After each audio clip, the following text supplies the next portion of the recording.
Alright, hello everyone, it's Big Puncher, and today I want to talk to you guys about a subject that has become unavoidable for me lately. If you spend a lot of time whatsoever on Twitter, you have probably heard about the Steven Crowder versus Vox controversy. If you don't know what I'm talking about, I'll fill you in. So basically, Steven Crowder has been covering content from Vox on his channel for about 2 years now, although it seems that all of his takedowns on Vox are focused on videos made by one specific Vox employee named Carlos Maza. The situation started when Carlos decided that he'd had enough of Steven Crowder's bullshit and spoke out on Twitter about the situation. He took issue with the fact that YouTube was allowing what was essentially a 2-year harassment campaign on him and even rewarding them by letting Crowder monetize his videos. After seeing YouTube's response, he continued with why this is such a big issue. The thread is a little long and includes a video edited together by Carlos himself, so I'll read you guys the thread, we'll watch the short video, and I will give you guys my thoughts on the situation at the end of the video. So it starts with Carlos saying, "So, I have a pretty thick skin when it comes to online harassment, but something's been bothering me."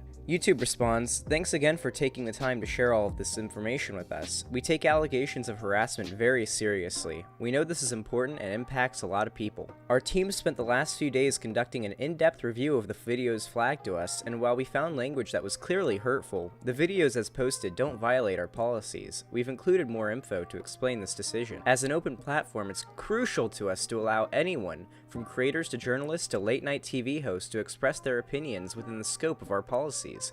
Opinions can be deeply offensive, but if they don't violate our policies, they'll remain on our site. Even if a video remains on our site, it doesn't mean we endorse or support the viewpoint. There are other aspects of the channel that we'll still be evaluating, but we'll be in touch with any further updates." Carlos Maza responds to this by saying, "I don't know what to say. YouTube has decided not to punish Crowder, after he spent 2 years harassing me for being gay and Latino. I don't know what to say." To be crystal clear, YouTube has decided that targeted racist and homophobic harassment does not violate its policies against hate speech or harassment. That's an absolute batshit policy that gives bigots free license. If you're an LGBT creator, YouTube is using you. They're trotting you out to convince advertisers that their platform hasn't become a breeding ground for hate speech and bigotry. They're hoping you'll distract advertisers away from the monsters they're creating.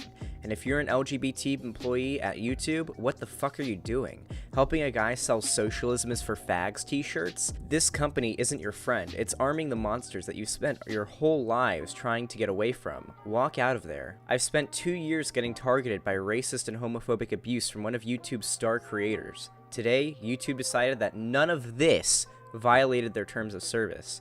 And then he included this video, which we're gonna watch now.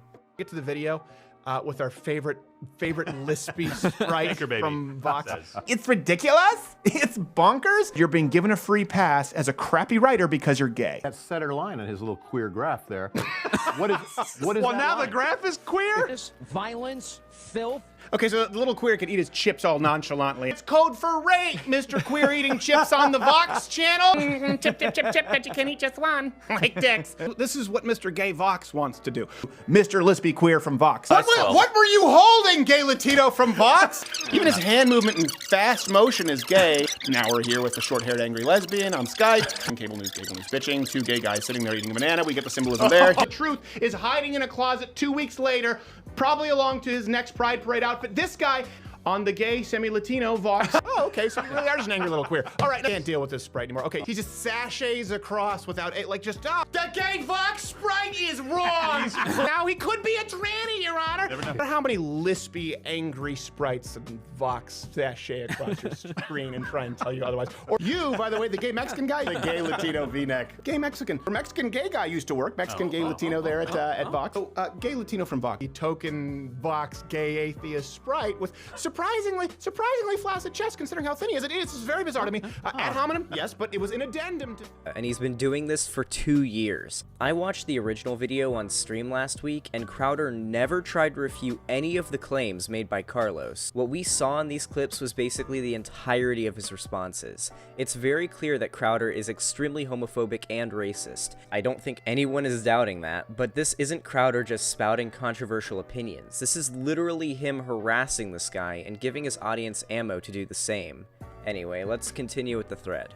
If you're a prominent LGBT creator on YouTube, you have an incredible opportunity to raise hell for a company that's been exploiting you for a while now. It's fucking Pride Month. Use your power.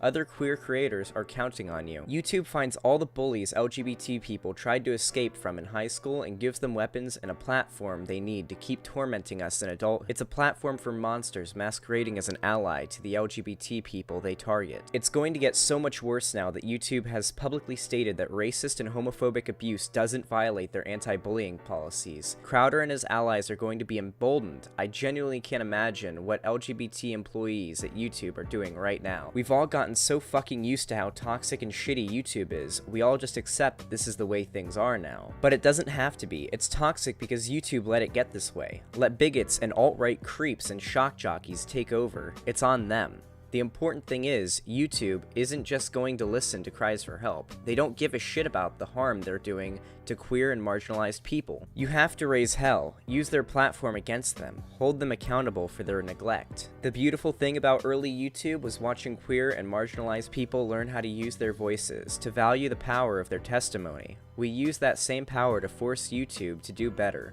to give a shit about the communities it was built on the backs of. And for fuck's sake, stop agreeing to participate in YouTube's pride and public relations packages. The company is exploiting you while arming your abusers. Don't let them use you in a corporate branding shit. I'm gonna be completely honest, I haven't heard so many of YouTube's problems summed up so well in a long time. Everything he said here is 100% true. YouTube is a soulless company that only cares about making money. They don't care about the creators who've made it what it is. They will allow targeted hate campaigns. They will allow the alt-right to spread and gain popularity among young people. They will even platform hate speech. The only time they will ever give a shit about these things is when the mainstream media exposes it and companies start pulling ads. Oh, then they really care. The worst part is, at the end of the day, all they have to do is change their logo to a rainbow during Pride Month and act like they give a shit about their LGBT creators. Okay, sorry. I admit I'm a little mad at YouTube right now as well, but I truly believe every point brought up here by Carlos Maza is completely valid. There is a huge difference between making a response video to someone and debating their arguments, and making videos specifically meant to bully someone based on their race and sexuality. This is very worrying to me, but I'm glad that YouTube is getting exposed for this, because as the alt-right and reactionary media festers and spreads on YouTube, we are going to be fighting bigotry on several fronts. Anyway guys, I'm sorry if this video came off as a bit ranty. I honestly didn't mean for it to. I just really felt like this is a topic that needed to be talked about. If you enjoyed this video, please leave a like and subscribe if you are new. Also, don't forget to follow me on Twitch and Twitter through the links in the description. You can also join the fan Discord and talk to me and other fans through the link below as well. Thank you all so much for watching. You guys are the best. Pig Puncher, out.